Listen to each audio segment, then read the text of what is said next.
শুরুতেই আমি আফগানিস্তানের দুর্গত জনগণের জন্য ত্রাণ সহায়তা প্রেরণ উপলক্ষে আয়োজিত এই প্রেস ব্রিফিংয়ে উপস্থিত হওয়ার জন্য আপনাদের সবাইকে ধন্যবাদ ও কৃতজ্ঞতা জানাচ্ছি। আপনারা ইতোমধ্যে অবগত আছেন যে গত 31 আগস্ট 2025 তারিখে স্থানীয় সময় 2347 ঘটিকায় আফগানিস্তানের পূর্বাঞ্চলে 6 মাত্রার ভয়াবহ এক ভূমিকম্প আঘাত হানে। উক্ত ভূমিকম্পে অদ্যাবধি কমপক্ষে 2205 জন নিহত, 3640 জন আহত এবং 8000-এর বেশি ঘরবাড়ি ক্ষতিগ্রস্ত হয়েছে বলে জানা যায়। আফগানিস্তানের কুনার প্রদেশে সংঘটিত এই ভূমিকম্পের ফলে খাদ্য, পানি, বাসস্থান সংকট এবং জরুরি চিকিৎসার অভাবে মানবিক বিপর্যয়ের আশঙ্কা তৈরি হয়েছে।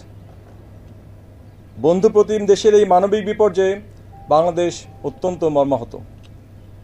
মাননীয় প্রধান উপদেষ্টার নির্দেশে ভূমিকম্প সৃষ্ট আকস্মিক দুর্যোগ মোকাবেলায় আফগান জনগণের জন্য বাংলাদেশ সরকারের পক্ষ থেকে জরুরি মানবিক সহায়তা প্রদানের উদ্যোগ গ্রহণ করা হয়েছে। এরই ধারাবাহিকতায় আজ 5 সেপ্টেম্বর 2025 তারিখ 08:00 ঘটিকায় বাংলাদেশ বিমান বাহিনীর একটি পরিবহন বিমান জরুরি ত্রাণ সামগ্রী সহ আফগানিস্তানের উদ্দেশ্যে যাত্রা করবে এবং ত্রাণ সামগ্রী হস্তান্তর শেষে আজই প্রত্যাবর্তন করবে।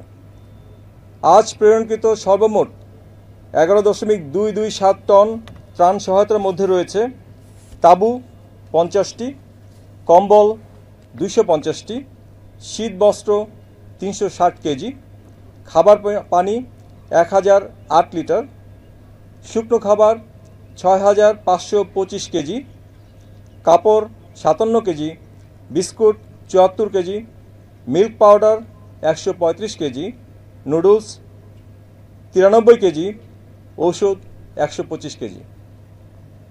আফগানিস্তানের এই ক্রান্তিকালে বাংলাদেশ সরকারের এহেন মানবিক উদ্যোগে সরকারের বিভিন্ন মন্ত্রণালয় ও বেসরকারি প্রতিষ্ঠান সংশ্লিষ্ট রয়েছে। এই মহতী উদ্যোগের অংশীদার প্রধান উপদেষ্টার কার্যালয়, পররাষ্ট্র মন্ত্রণালয়, দুর্যোগ ব্যবস্থাপনা ও ত্রাণ মন্ত্রণালয়, স্বাস্থ্য ও পরিবার কল্যাণ মন্ত্রণালয়, বিজেএমইএ ও প্রাণ আরএফএল গ্রুপ এর প্রতি সশস্ত্র বাহিনী বিভাগ আন্তরিক কৃতজ্ঞতা প্রকাশ করছে। আমাদের দৃঢ় বিশ্বাস বাংলাদেশ সরকার কর্তৃক প্রেরিত এই মানবিক সহায়তা আফগানিস্তানের ভূমিকম্পে ক্ষতিগ্রস্ত জনগণের দুর্ভোগ কমিয়ে আনতে সহায়তা করবে।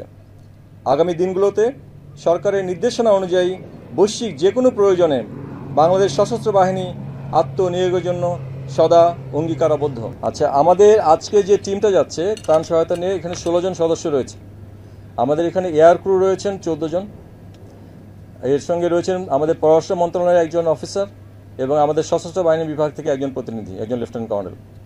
আজকে আমাদের যেভাবে প্ল্যান করা আছে, আমাদের এই ব্রিফিংয়ের পরেই আমাদের কার্যক্রম শুরু হয়ে যাবে এবং 8টার মধ্যে ফ্লাই করবে, টেক অফ করবে, এটা প্ল্যান আছে। এবং ওখান থেকে আমরা যেটা প্ল্যান করেছি যে স্ট্যান্ডার্ড টাইমে যদি আমরা গ্রাউন্ড হ্যান্ডলিংটা সম্পন্ন করতে পারি তাহলে বাই বিকাল 5টা 5:30টার মধ্যে ওখান থেকে আমরা টেক অফ করতে পারবো। যদি টেক অফ করতে পারি 5 ঘন্টা ফ্লাইট টাইম, তো ওর সঙ্গে 5 ঘন্টা যোগ করে আমরা আশা করছি যে বাই 10টা 10:30 রাত নাগাদ আমাদের বিমানটা ফেরত আসবে।